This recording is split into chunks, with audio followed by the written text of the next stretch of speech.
देव जन्माला येतो त्याचे कारण महत्वाचे 3 आहे. पहिलं कारण आहे भक्ताचं प्रेम. देव जन्म घेतो भक्ताच्या प्रेमासाठी. दुसरं कारण आहे त्या प्रेमी भक्ताला जर गावात कुणी दुःख देत असेल तर त्या मूर्ख माणसाला मारण्यासाठी जन्म घेतो देव. आणि तिसरा मुद्दा, खराब झालेला धर्म स्वच्छ करण्यासाठी देव येतो. 3 मुद्दे.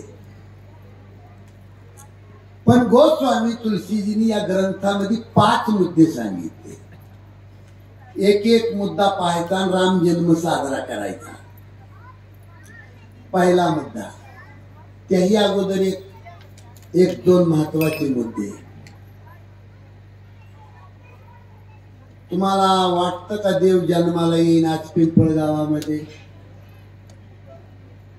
कारण माणसं दिसायला साचा आहे सध्या माणसाचा. कोणाचा कोणावर विश्वास नाही. तुम्ही घरातच एकामेकाला बरं बघत नाही तर देव देव कधी करणार? मला वाटतं मराठी कळत नाही तुम्हाला.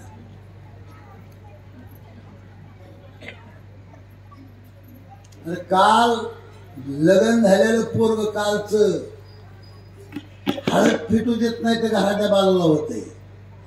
त्याला देव कवा करणार आहे? त्याला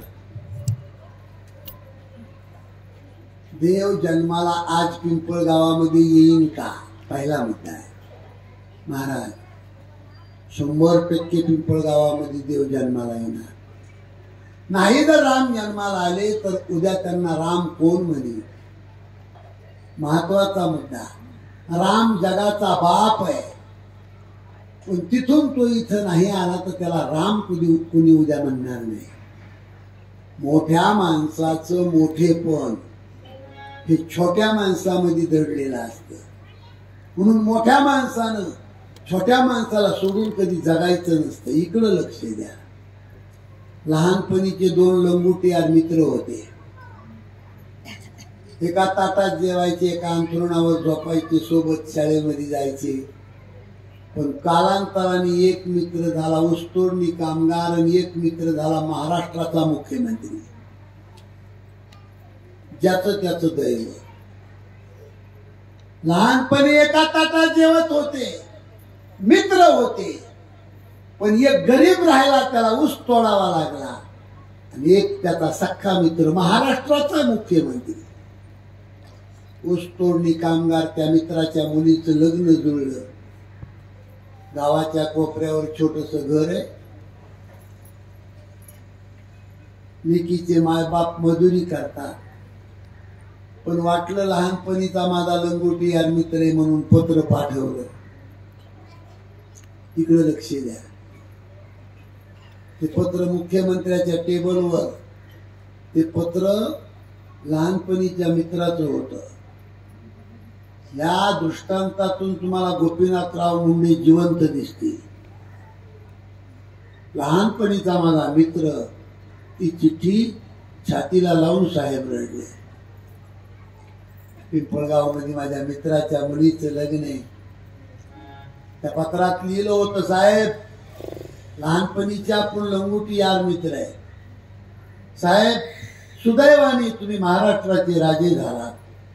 दुर्दैवाने मला ऊस तोडावा लागतोय. साहेब माझ्या लेकराचं लग्न आहे, तुम्ही येऊ शकत नाही, तुमच्या मागे व्याप आहे. पण सोमवारी दुपारी 12 वाजता माझ्या लेकराच्या नावाने मुंबईहून 4 तांदूळ टाका. आपला बळीराम. हे पत्र वाचताना साहेब रडले. आणि आपल्या पीएला सांगितलं येणाऱ्या सोमवारी सकाळी 10 वाजता पिंपळगावमध्ये जायचे. सोमवारी 10 वाजता मुख्यमंत्र्याचा ताफा या गावामध्ये येतो. 8 पायल्या गव्हाचा भरडा करून शिरा करायचा होता. त्या मुलीचा बाप इथून दिसत. दाढी वाढलेली, मळालेल्या कपड्यांनी डोकं गुंडाळे, गाठी गाठीचं धोतर आहे आणि गठुडं घेऊन सकाळी 10 वाजता पिठाच्या चक्कीमध्ये भरडा करायचा आलाय. कुणीतरी सांगितलं, रामभाऊ, राम काका, तुमच्या मुलीच्या लग्नाला मुंबईहून मुंडे साहेब आले. गठुडं तिथंच टाकून दिलं. पळत सुटला गरीब मित्र. साहेबाच्या पायावर लोटांगण घेणार, धरणीवर शरीर टाकणार. एवढ्यात साहेबांनी कारकून वाकले आणि तो गरीब मित्र उचलून आपल्या कवटाळ्यामध्ये घातला. नुसते हाड लागले साहेबाच्या हाताला, हाड. त्यावेळेला साहेब ढसा ढसा रडले. रामभाऊ, फक्त हाड तुझ्या अंगावर? तू माझा मित्र आहेस लहानपणीचा. मित्र म्हणतो, साहेब ऊस तोडतोय मी. ऊस तोडणारच, मग ऊस तोडणाऱ्या माणसाच्या अंगावर तुम्हाला हाडाशिवाय काय मिळणार? मांस नाही शिल्लक राहू शकत त्याच्या अंगाला. कवटाळून अंगावून हात फिरवला आणि तो गरीब मित्र म्हणतो, साहेब 12 वाजता लग्न हो. कुठे बसता तुम्ही? गावाच्या कोपऱ्यावर छोट घर आहे माझं. बसता कुठे? मुंबई साहेब होते ते. साहेबांनी सांगितलं, हे माझे गरीब शेतकरी आहेत ना, सगळ्या गावातले एकत्रित करून आम्ही चहा पाणी मंदिरावर करू, सगळ्याच्या शेतीची चौकशी करू. 12 वाजता तुझ्या मुलीचं लग्न लावीन, नंतर नाही. महाराज 12 वाजेपर्यंत साहेबांनी गोरगरिबाची चौकशी करावी, प्रत्येकाच्या अंगावरून हात फिरवावा. या नाना, या तात्या, या बाबूराव, काय चाललंय तुमचं? ही चौकशी करणारा नेता होऊन गेला एकच, स्वर्गीय गोपीनाथराव मुंडे.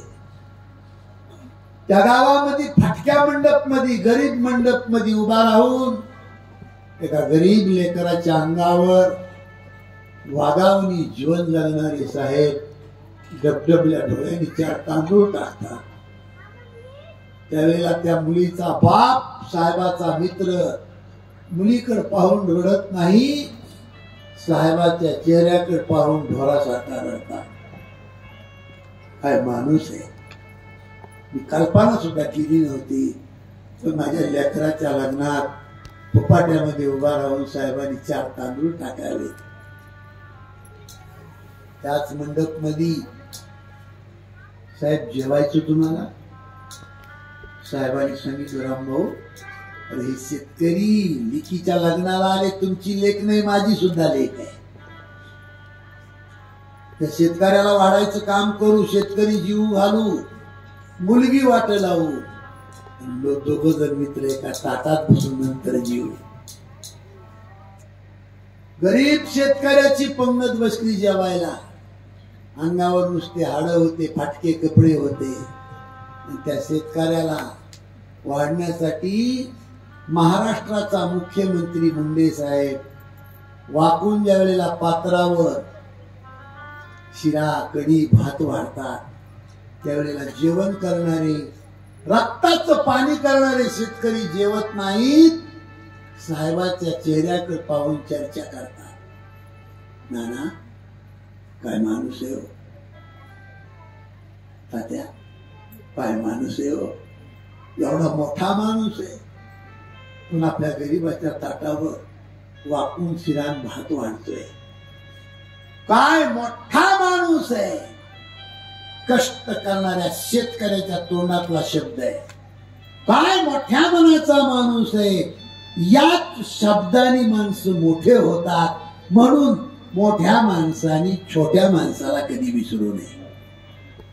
आज देव जगाचा बाप आहे,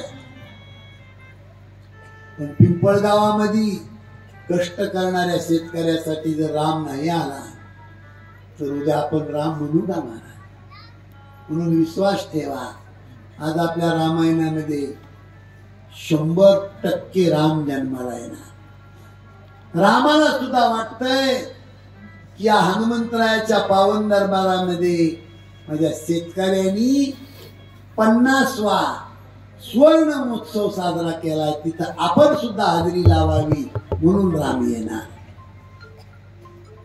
गोस्वामी तुलसीजींनी 5 कारण सांगितले राम जन्माचे. त्याचं पहिलं कारण आहे, देवाच्या दारावर 2 राखणदार होते. जय आणि विजय. दर्शनासाठी सनत कुमार येतात. त्या जय आणि विजयने अडवलंय. परिचय नाही तुमचा. देवा आज मध्ये देव आराम करतात. आज जाओ पीछे. सनत कुमाराला ढकलून दिलं. सनत कुमाराला राग आला. मूर्खा हो, देवाच्या दर्शनाला जाताना रस्ता अडवताय तुम्ही. श्रम वाटत नाही तुम्हाला. शाप आहे माझा तुम्हाला. तुम्ही या मृत्यू लोकांमध्ये राक्षस होऊन पडा. देवाला कळालं. देव धावत आले. सनत कुमारजी माझ्या दारावर रखवालदारी करणारे जय आणि विजय इमानदारीने काम करतात. त्यांना शाप का दिला? त्यांची काय चूक आहे? दिलाय शाप, काहीतरी हुशार द्या. आणि मग सनत कुमारांनी सांगितलं हे दोघं जण राक्षस होऊन पडणार, पण 7 जन्म यांनी भजन केलं तर मुक्त, आणि 3 जन्म भांडण केलं तर मुक्त. फायदा एकच आहे. काय करायचं ती सांगा.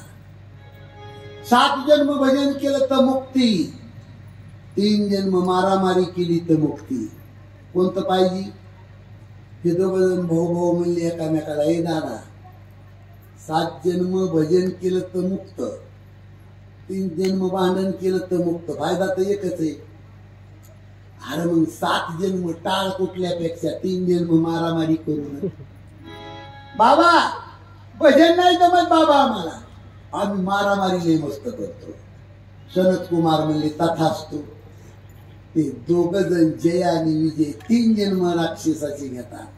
पहिला जन्म हिरण्यकश्यपवाने आणि हिरण्यक्ष, दुसरा जन्म रावण आणि कुंभकर्ण, तिसरा जन्म वक्रदंत शिशुपाल. या दोघांच्या मधला जो जन्म आहे रावण कुंभकर्णाचा, यांना मुक्त करण्यासाठी राम अवतार. हे राम अवताराचं एक कारण संपलं. नंबर 2, वृंदा नावाची महान पतिव्रता स्त्री होती आणि तिचा मालक मात्र राक्षस होता. बाई महान पतिव्रता, पण मालक पेताळ होता.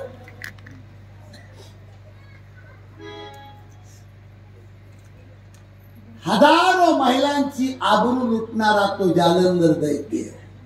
त्याला मारण्यासाठी 6 महिने भगवान शंकर युद्ध खेळत होते, पण ते मरत नव्हतं. का? बाईचं कुंकू बळकट होत. महान पतिव्रता होती वृंदा नावाची स्त्री, म्हणून तिचा नवरा मरत नव्हता महादेवाला. पण भगवान विष्णूंनी कट रचला आणि तिच्या नवऱ्याचं रूप घेऊन देव तिच्या महालात शिरला आणि तो पतिव्रता पण नष्ट केलं. परिणाम भगवान शंकराच्या हातातून जालंधर दैत्य मरून पडला. 2 नौकर सांगत आले, राणी साहेब महाराज मृत्युमुखी पडले. ती वृंदा नावाची स्त्री म्हणती मालक मेले आणि मग हा कोण आहे? नवऱ्याचं रूप घेऊन देव आलता फसवायला. देवानं खरं रूप प्रगट केलं. वृंदा मी तुझा पती नाही, मी डुप्लिकेट नवरा होऊन आलोय तुला फसवायला. आणि मग वृंदा नावाची स्त्री म्हणली देवा तू देव तुझ्या घरचा, पण माझ्यासारख्या महान पतिव्रता स्त्रीला भ्रष्ट केलंस, आजपासून दगड होऊन पडशील. तू का म्हणे पतिव्रता तिची देवावरी सत्ता. आणि ज्या माझ्या पतीला तू मारलंस, माझं कुंकू पुसलंस, तोच माझा पती पुढल्या अवतारामध्ये रावण होईल आणि 6 महिने तुझी बायको घेऊन जाईल. वृंदा स्त्रीचा शाप म्हणून राम अवतार. हे राम अवताराचं 2 नंबरचं काम. राम अवताराचं 3 नंबरचं काम सांगतो. नारद शाप दिनयक बारा,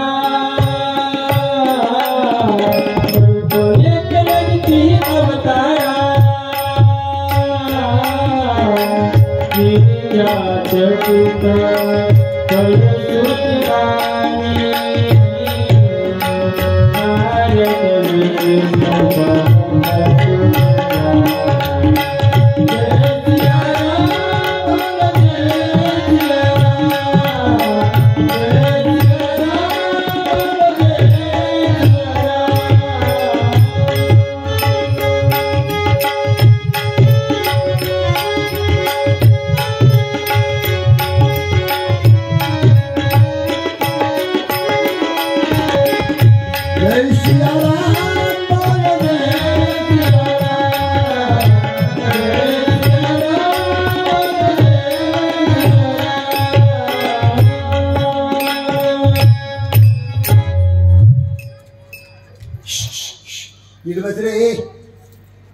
नीट बसा.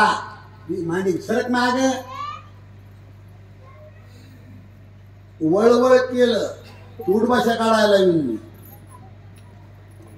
झुकती. ऐका शांत झालेला कालवा करून द्यायचा वेळ अजून. आजाला बी झोप म्हणावं थोडं. जाऊ दे जत्रा झोपू दे.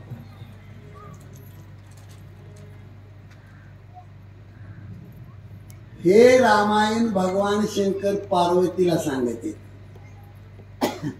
राम जन्माचं तिसरं कारण पार्वती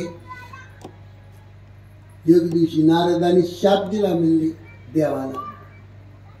पार्वती म्हणली बाई विण्याच्या तारा तुटेपर्यंत ते भजन करते, नारद शाप कसा देईन. महादेवाचं पटलं नाही ना पार्वतीला. का नाही पटलं त्याचं दुसरं कारण सांगतो.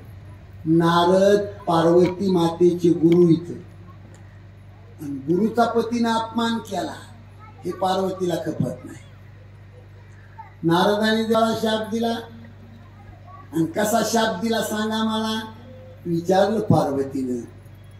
त्या नारदाची कथा गोस्वामी तुलसीजीने थोडीशी सांगितली. एकदा नारद भजन करीत हिमालयामध्ये गेले. सुंदर हिरवळ खळखळ पाणी वाहतंय, जम्मू काश्मीर सारखं वातावरण. दगडाच्या वालीवर बसून नारदांनी भजन सुरू केलं. श्रीमन्नारायण नारायण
आज तर दुसराच दिवस आहे बाबा. काय बात आहे. रामायणाचा रंग काही वेगळाच होईल वाटतं या. इकडे लक्ष द्या. हे भजन कोण करतय हे कळणं महत्वाचं आहे. नारद इतकं भजन बाई इंद्र घाबरला. इंद्राला वाटलं नक्की माझी राजगादी जाते. आणि मग त्या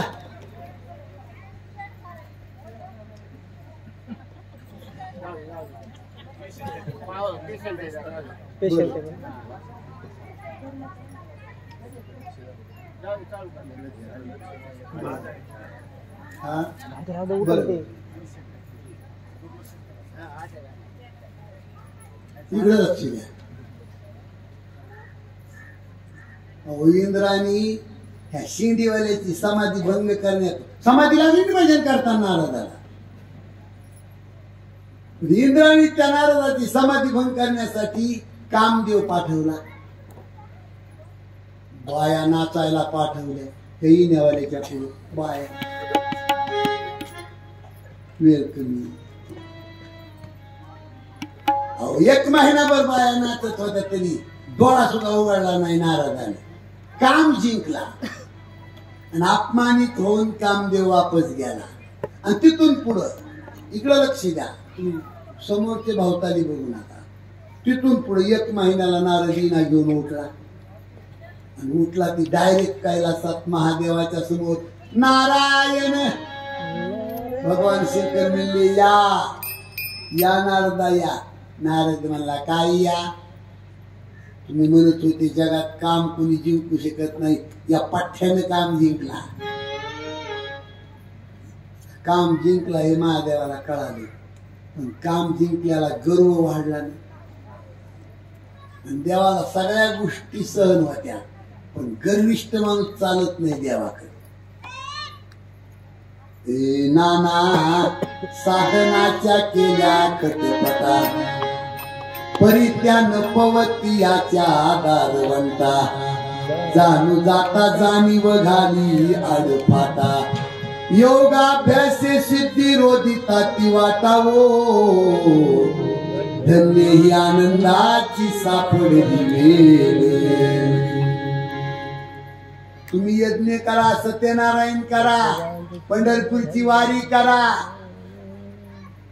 4 धाम करा, कुठं बी जा, पण गर्व आला, केलेल्या कामाचा गर्व आला की तुमचा परमार्थ खड्ड्यात. यज्ञ याग भोग स्वर्ग आड येती, करिता तपे काम क्रोध खवळती, नित्य नित्य ज्ञानी अभिमान वाढती, करिता तीर्थाटने अहंकाराची प्राप्ती हो, धन्य ही आनंदाची सापडली वेळ. इकडे लक्ष द्या. रामायण ऐकण्यासाठी आलेल्या सगळ्या महिलांना पुरुषांना विनंती आहे, एक वाक्य तुमच्या जीवाचं कल्याण करणारे. मंडप मध्ये आल्यावर शांत बसायचं, मन शांत ठेवा. इथं बाई बसती, चौकट फिरती, अशी मानवळी भीती. घरीच बसायचं बाई. सोनं होईल तुमच्या जिंदगीचं. एक वाक्य घरी घेऊन जा. मी काय बोलतो तुम्हाला, गर्विष्ठ माणूस नाही देवाला चालत.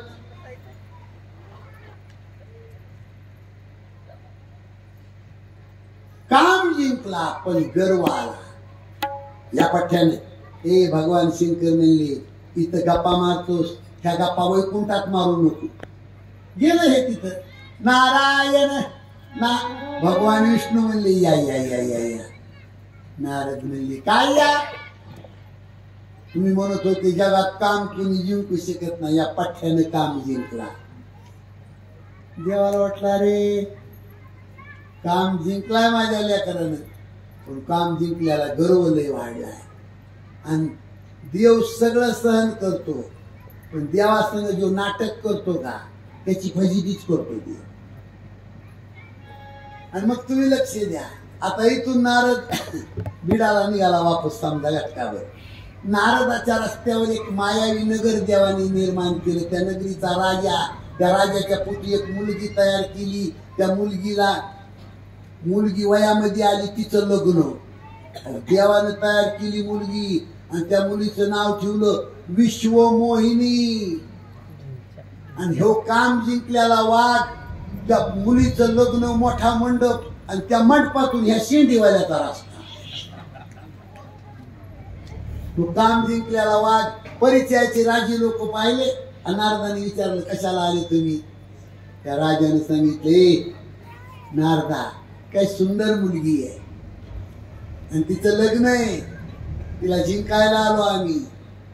तो काम जिंकल्याला वाघ म्हणतो त्या मुलीच्या बापाचं घर कुठे? ज्याला बाईचा वारा जमत नव्हता त्यानं बाईचं घर विचारलं. म्हणले ते घर. ते शिर्डीवालं तिथं गेलो.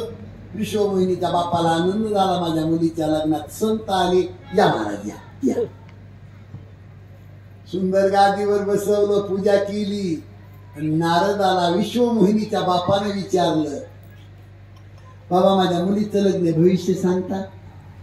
नारद म्हणले लय सुंदर. मटेरियल काय लागतं बाबा? नारद म्हणला मटेरियल काय लागत नाही, फक्त मला मुलीचा हात बघू द्या. याला बाईचा वारा जमत नव्हता, तो आता हातावर गेला. बापानं हाक मारली, ए विश्वमोहिनी हैया.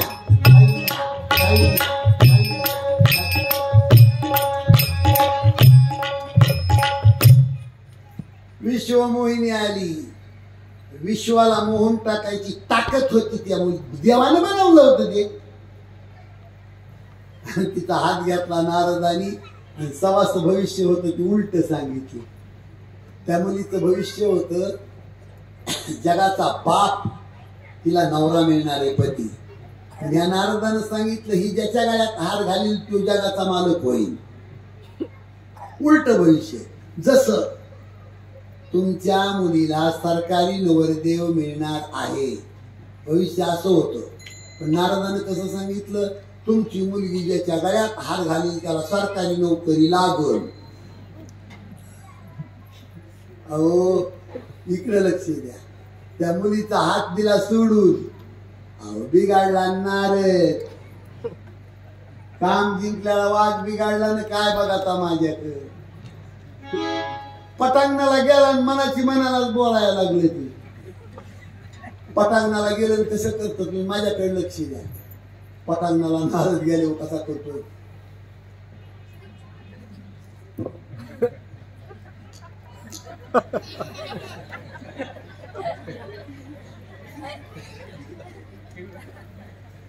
महाराज एखाद्या माणसाला लय दिकनी बायको मिळू नाही, आणि जर मिळाली त्यांनी ते तिथंच बसत आहे. आता संसार खड्ड्यात गेला त्यांना. आमचा मामा आहे, माझा सख्खा मामा.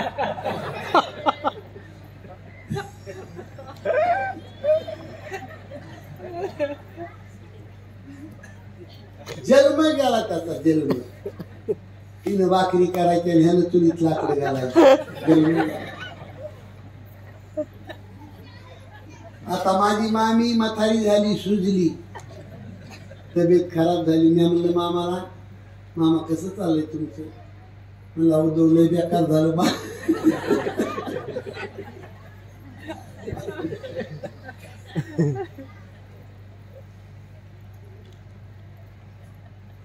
तुमचं लगेच नाही वाटतं झालं गोवर्धन भाऊ.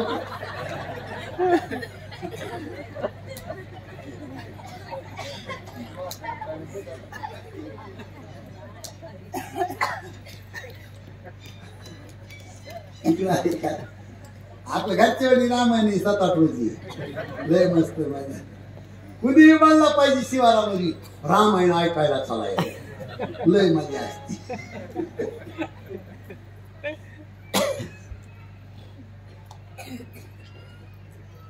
नारद बिघाडला आणि या मुलीने माझ्याच गळ्यात हार घालण्यासाठी आपण काय केलं पाहिजे, डोकं लावू. चला तिच्यापेक्षा सुंदर बनू.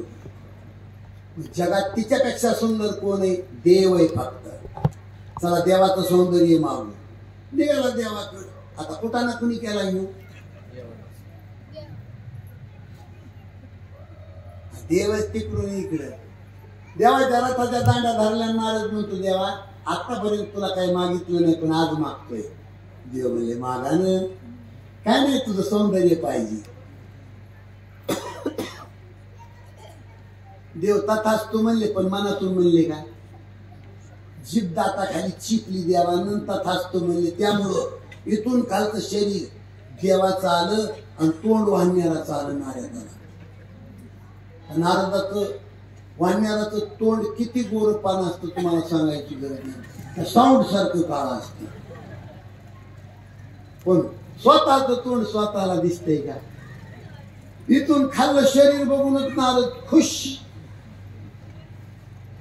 जसं सकाळी इस्त्रीचे कडक कपडे घातले म्हणजे मालक फारलांग 2 फारलांग नीट नाहीच चलत. कशी चलत आहे? बसा.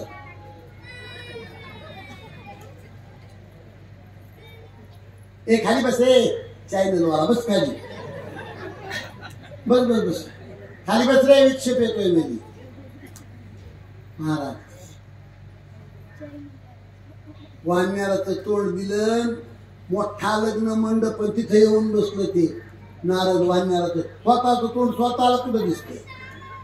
महादेवाचे 2 गण परी कुणी एक गणन आली कुणी एक गणन. हे मध्ये वाण्याराचं तोंड. ते महादेवाचे 2 गण एकामेकाच्या तोंडाकडे पाहायचे. कधी कधी मध्ये पाहायचे. एकामेकाला खुणवायचे हसायचे. कसे बघायचे कसे खुणवायचे कसे हसायचे. तुम्ही माझ्याकडे लक्ष द्या.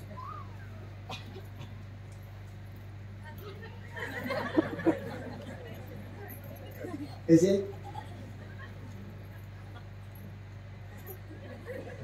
तू नाराज वाटायचं. मी लई द्या नाही काय. अहो ती विश्वमोहिनी हातामध्ये हार घेऊन आली. हाय्या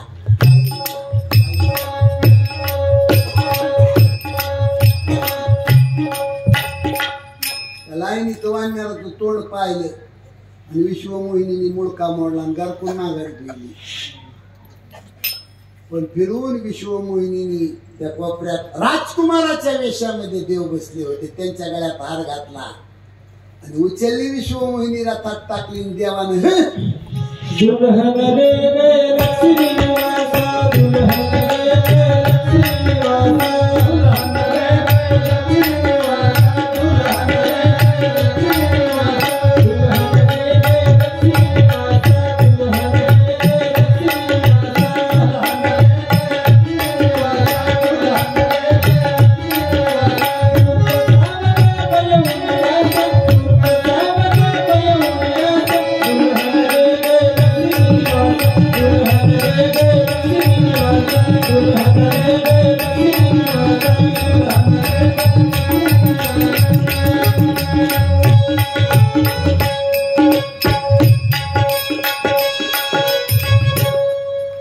विश्वमोहिनी रथामध्ये टाकली. देवानं रथ पळवला. त्यावेळेला रथाच्या पाठीमागे हे शिंगीवाला नारद पळवतो.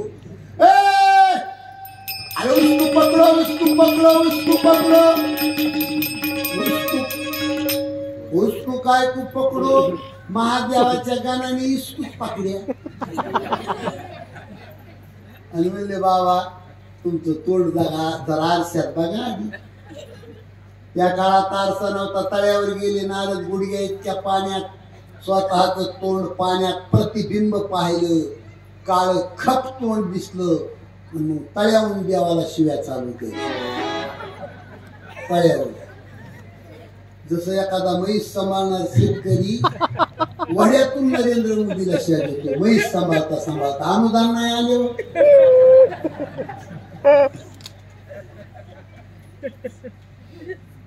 तसं त्या शिर्डीवाल्यानं तिथून शिव्या. भेट नाही नारद देवाला. जनाबाईचा अभंग आहे.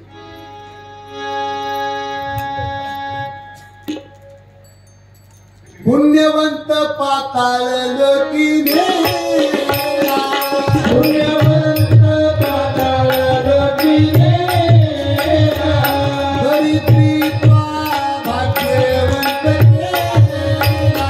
धरित्री भाग्यवंत केला. जोरत्याचा बहुमान वाढविला. जोरत्याचा बहुमान वाढविला. कीर्तिवानाचा अपमान केला. कीर्तिवानाचा अपमान केला. धुंद झाला तुझा दरबार. धुंद झाला तुझा दरबार. धुंद झाला तुझा दरबार.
नारदाने बघतो त्याची बघतो देवाला देवा कर रुकुटाना देवाने केला देवच तिकडून इकडं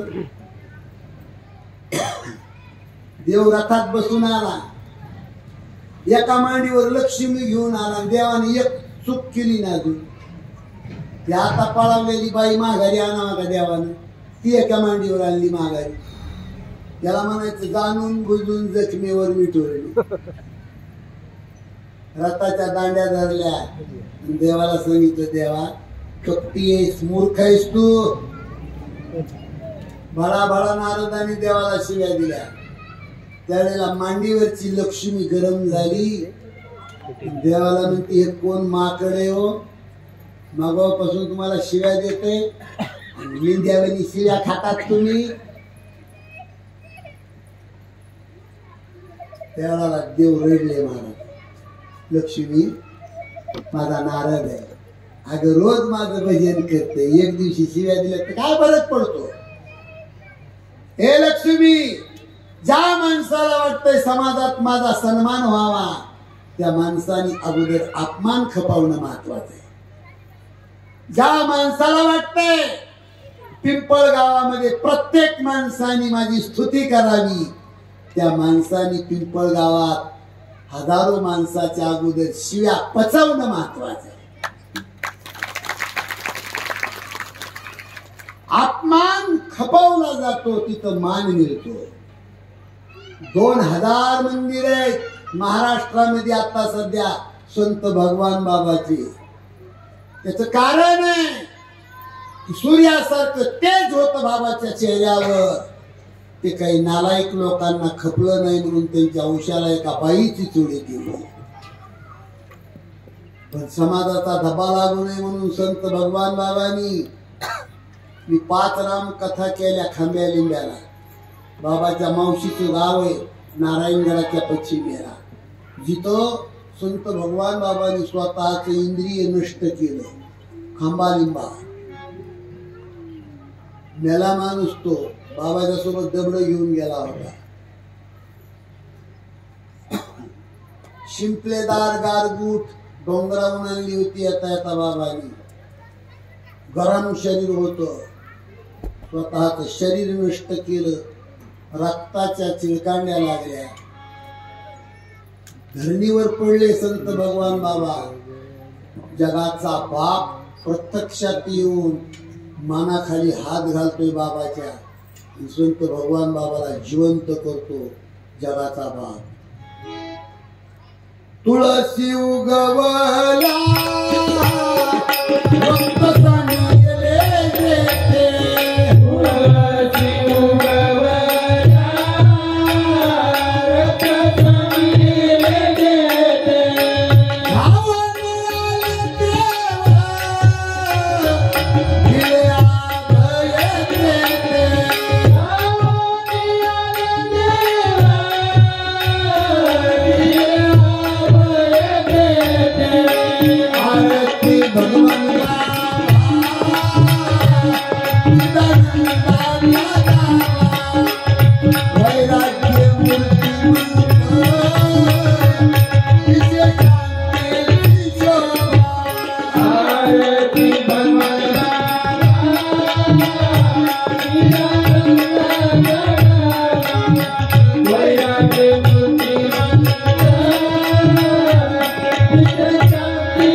बीडला उचलून आणलं संत भगवान बाबाला बाजावर टाकलं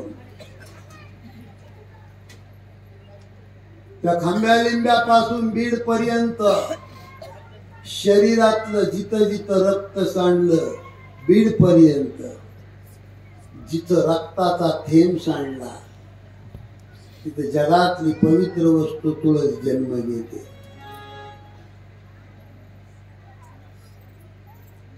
कुंभमेळा प्रयागला झाला आता काल का झाला तिथं कुंभमेळा देवदानवानी ज्या वेळेला समुद्र मंथन केलं आणि तो अमृताचा घडा भरून येत असताना त्या घड्यातलं अमृत प्रयागला सांडलं, नाशिकला सांडलं, हरिद्वारला सांडलं, म्हणून तिथं कुंभमेळे होते. त्या घड्यातलं अमृत जिथं जिथं सांडलं तिथं कुंभमेळा होतो. तसं संत भगवान बाबाच्या शरीरातलं रक्त जिथं जिथं सांडलं तिथं आज सत्य होते. सांगण्याचा हेतू वेगळा आहे. अपमान खपवला म्हणून आज समाजात मान मिळाला. लक्ष्मी नारद आहे माझा, देतोय शिव्या शिवदी, रोज भजन करतोय. त्या नारदाने देवाला शाप दिला. एका बाईसाठी मला त्रास दिलास, वानराचं तोंड दिलंस, तीच तुझी बाई राक्षस 6 महिने चोरून घेऊन जाईल. ती बाई सोडवण्यासाठी हे वानराचं तोंड तुला मदत करेल. राम जन्माचं 3रं कारण संपलं. राम जन्माचं 4थं कारण आहे. मावशा हो, या भारतामध्ये लय पुण्यवान बाई झाली एक. त्या बाईचं नाव आहे शत्रुपा राणी. नवऱ्याला सोबत घेतलं. हिमालयामध्ये 6000 वर्ष फक्त नवरा बायकोनं फळं खाल्ली. तिथून पुढे 7000 वर्ष नवरा बायको फक्त पाणी पेले. तिथून पुढे 10,000 वर्ष त्या बाईने काही खाल्लं नाही. 10,000 वर्ष बाईनं पाणी सुद्धा पेलं नाही नवऱ्याला घेऊन. किती पुण्यवान बाई. देव तिच्या समोर येऊन लोटांगण घेतो. देव, आई काय पाहिजे तुला? ती बाई म्हणती मला फक्त रामाचं देखणं रूप डोळ्यानं बघायचंय. देव म्हणले तो राम कुठे मलाच माहित नाही. आई तुझी इच्छा पूर्ण व्हावी असं वाटत असेल तर तुझ्या पोटी मी जन्म घेतो. तीच बाई कौशल्या म्हणून जन्माला आली. तिचा पती दशरथ म्हणून जन्माला आला आणि दिलेलं वचन पूर्ण करण्यासाठी जगाचा बाप राम होऊन तिच्या पोटी जन्माला आला. हे राम जन्माचं 4थं कारण. राम जन्माचं 5वं कारण आहे प्रताप भानू नावाचा राजा. जगावर सत्ता. त्याला सक्का भाऊ एक आरिवर्धन, एक सात्विक प्रधान, धर्मरुची. आता देवानं एवढं दिलं शांत राहावा. माणसाची सवय लई वाईट आहे म्हणा. जुने माणसं म्हणायचे खंडी खा पण मांडी आड करून खा. 1.5 पैसा आला की माणूस आधारच चलतो. लक्षात ठेवा, संपत्ती कमावणं सोपं आहे, जपून ठेवणं अवघड आहे. तो प्रताप भानू नावाचा राजा जंगलामध्ये शिकार खेळायला जातो. कपटी एक साधू भेटतो. त्या साधूला राजाने विचारलं, बाबा सध्या सरपंच मीच आहे, पण चंद्र सूर्य आहे तोपर्यंत मीच राहावा, याच्यासाठी काय करू? कपटी साधून कट रचला. तो सोंग घेऊन आलेला साधू होता. त्याने सांगितलं जगात सगळ्यात श्रेष्ठ ब्राह्मणाची जात आहे. ब्राह्मणाची लोक तुझ्या इथे जेवायला बोलव, पण स्वयंपाक करायचं काम माझ्याकडे दी. इतकं खुट्टी मारली त्याने. प्रताप भानूनी जगातले ब्राह्मण जेवायला बोलवले. पात्रात अन्न वाढले. कुंडली म्हणून जेवायला सुरुवात करणार एवढ्यात आकाशवाणी झाली, ब्राह्मण मंडळीनो जीवू नका. तुमच्या ताटामध्ये जे अन्न वाढले त्या अन्नामध्ये हरणाचं मांस आहे. जेवण कुणी बनविलं होतं? त्या कपटी ब्राह्मण. पटापटा ब्राह्मणाची लोक उठले. प्रताप भानूला शाप दिला, हे मूर्खा, गोड बोलून आम्हाला जेवायला बोलवलंस, आमच्या जेवणात हरणाचं मांस घातलंस, संपूर्ण तुझं कुळ या पृथ्वीवर राक्षसाचं कुळ म्हणून जन्माला येईल. शाप दिला.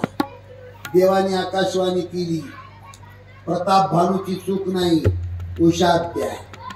मग ब्राह्मणाने उशाप दिला, जरी राक्षसाचं कुळ तुझं जन्माला आलं तरी ते कुळ मुक्त करण्यासाठी देव राम अवतार धारण करील. हे राम अवताराचं 5वं कारण. राम अवताराचे तुम्हाला 5 कारण सांगितले. आता रामजन्म साजरा करायचा.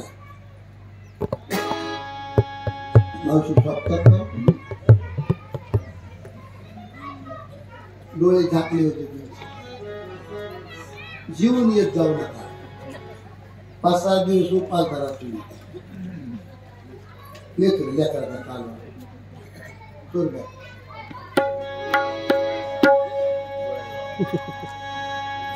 राजा राम 4:05 झाले. 55 मिनिटं आपले शिल्लक आहे. त्या 55 मिनिटांमध्ये पसायदान, आरती, संदेश, रामाचा पाळणा, रामजन्माची दोहे 55 मिनिटांमध्ये. कथा बरीच राहिली. हे 55 मिनिटात सगळं पार पाडायचे. कारण 3 तास रामायण असतं. मी 5 मिनिट कमी असताना इथं आलो. एक मावशी आता आली. तिला वाटलं मी लग्नाला चालली.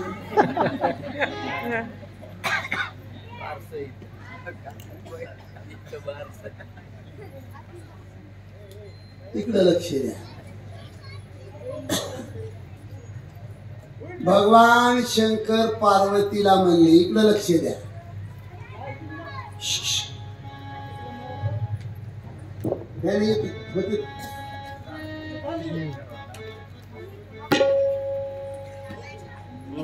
भाऊया इकडे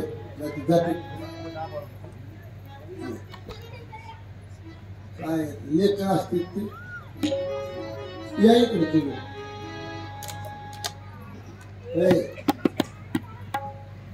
ए पार्वती, असे ते राक्षस जन्माला आले.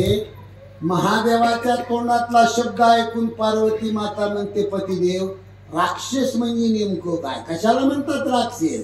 बाळे खलबऊ चोर द्वारा रे रक्त करद्वा मानही मातू पिता नाही देवा साधून सन करवा वै सेवा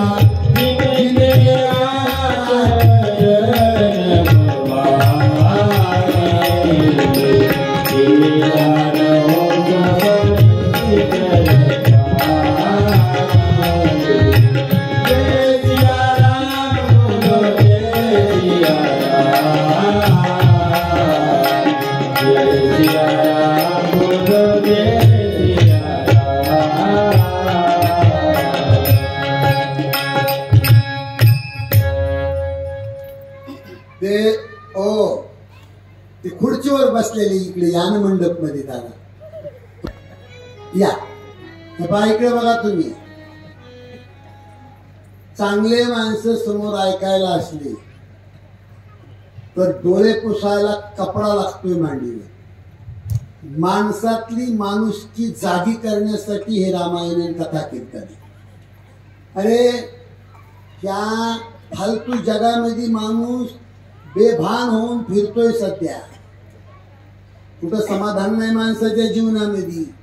ही गावामध्ये वाहती ज्ञानाची गंगा भगवान शंकराच्या मस्तकातून बाहेर पडणारी गंगा पिंपळगाव मध्ये आली. सर्वांना माझी विनंती आहे, एक एक शब्द महाराज तुमच्या जीवाचं सोनं करणारा शब्द आहे. भगवान शंकराला पार्वतीने विचारलंय राक्षस कुणाला म्हणतात, आणि कुणी पाहिला रावण आणि दुर्योधन. इथंच आहे रावण आणि इथंच आहे दुर्योधन. बाडे खलबऊ चोर जुवारा लंपट परधन परद्वारा मानही मातू पिता नहीं देवा साधुन सन करवा वही सेवा जिनके यह आचरण गोवा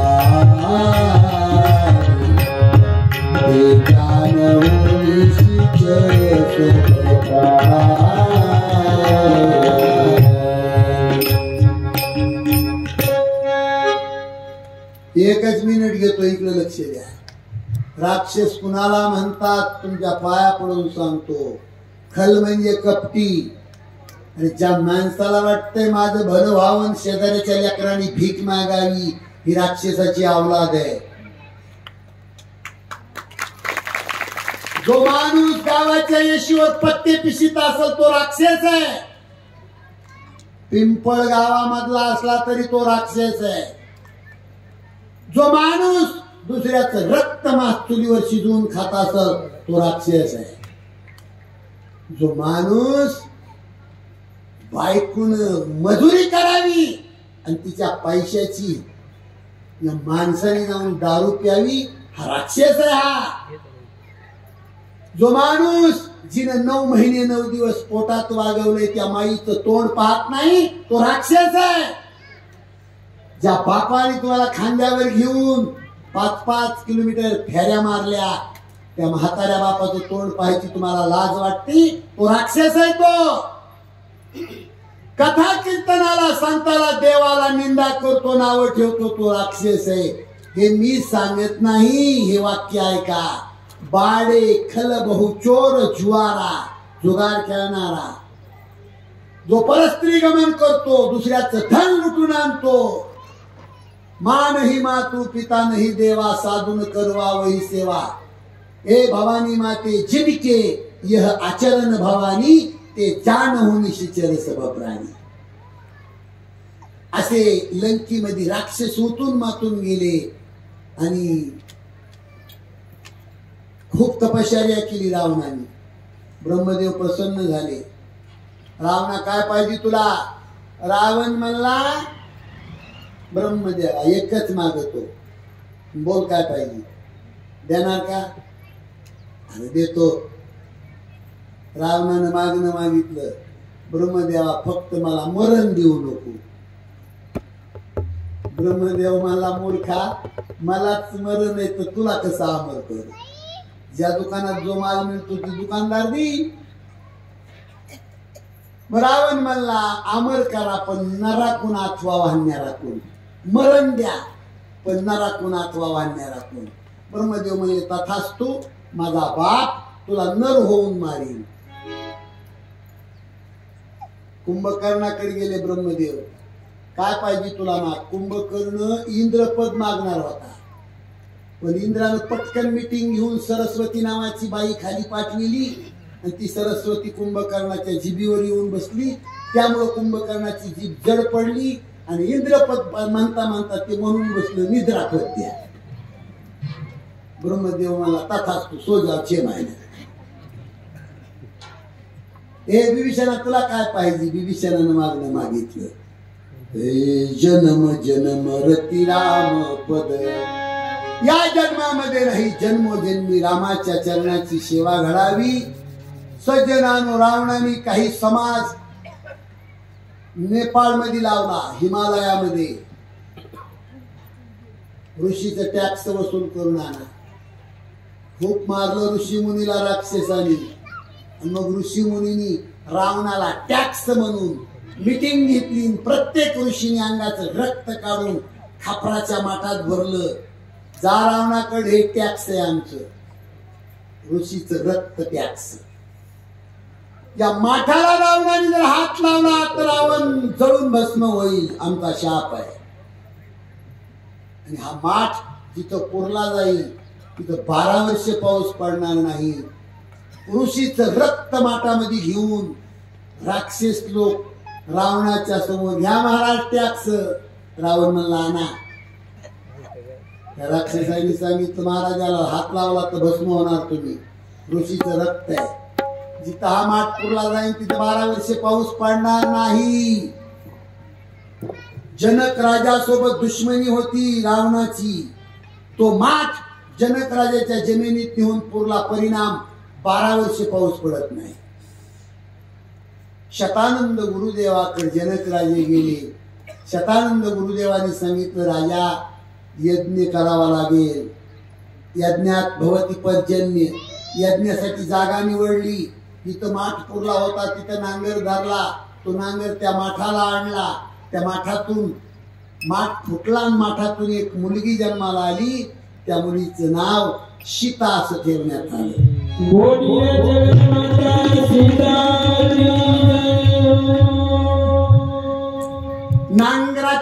पहाडाच्या पुढच्या टोकाला हिंदीमध्ये शीत म्हणतात म्हणून त्या मुलीचं नाव सीता ठेवलं. आता सीतेचा जन्म अगोदर झाला, रामाचा जन्म करायचा.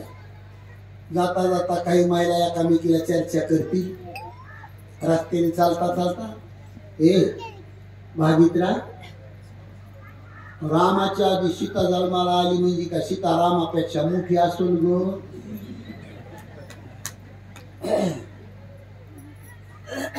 मावशी कथाक्रम आहे, कोणती कथा पुढे घ्यायची. लग्नाच्या प्रसंगी सीतामाईचं वय 9 वर्षाचं सांगितलंय, रामाचं वय 15 वर्षाचं सांगितले. 6 वर्षांनी रामापेक्षा सीता लहान आहे. कथा असल्यामुळे आज जन्माला आणली. चला पुढे. सज्जनानो, या पृथ्वी तलावर पाऊस पडत नाही, पाप होत आहे. ही धरणी माता सर्व बोजा सहन करू शकते, पण पापाचा बोजा सहन करू शकत नाही. जगामध्ये सर्वात वजनदार वस्तू कोणती असा जर प्रश्न तुम्हाला विचारला तर काय उत्तर देणार तुम्ही? जगात वजनदार वस्तू कोणती? मीराबाईच्या अभंगामध्ये अनुप जलोटांनी गायले, जल से पतला कौन है कौन भूमि से भारी,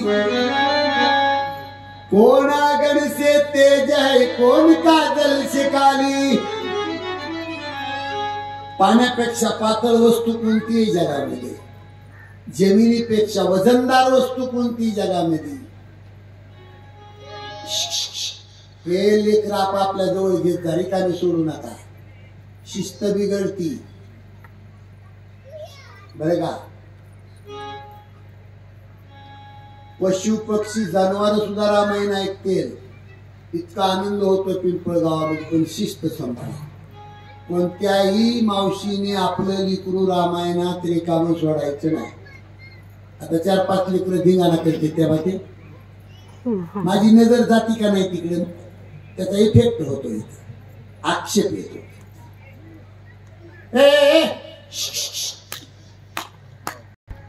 पाण्यापेक्षा पातळ वस्तू कोणती आहे जगात? जमिनीपेक्षा वजनदार वस्तू कोणती? अग्नीपेक्षा तेज कशात जास्त आहे? आणि काजळापेक्षा काळी वस्तू कोणती? 4 प्रश्न आहेत.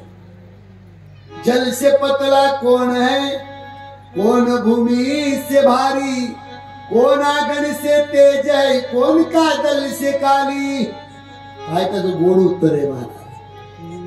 जल से पतला ज्ञान है पाप भूमि से भारी, क्रोध आगन से तेज है कलंक काजल से काली. वाह. पाण्यापेक्षा पातळ वस्तू ज्ञान आहे, जमिनीपेक्षा वजनदार वस्तू पाप आहे, अग्नीपेक्षा तेज रागात जास्त आहे, काजळापेक्षा काळी वस्तू जगामध्ये कलंक आहे. दाग धुवून काढायला साबण मिळती, कलंक धुवून काढायची साबण कधीच नाही फायदा होणार. जमिनीपेक्षा वजनदार वस्तू पाप आहे, त्या पापाचा बोजा झेपत नाही. म्हणून गोमाता 33 कोटी देवाच्या दारात जाऊन रडत बसते, ब्रह्मदेवा काही करा, पण धर्म डुबत चालला. मग 33 कोटी देव मिळून परमेश्वराची आराधना करतात. हरिव्यापक सर्वत्र समाना,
लवकर बांधा, वेळ घालू नका.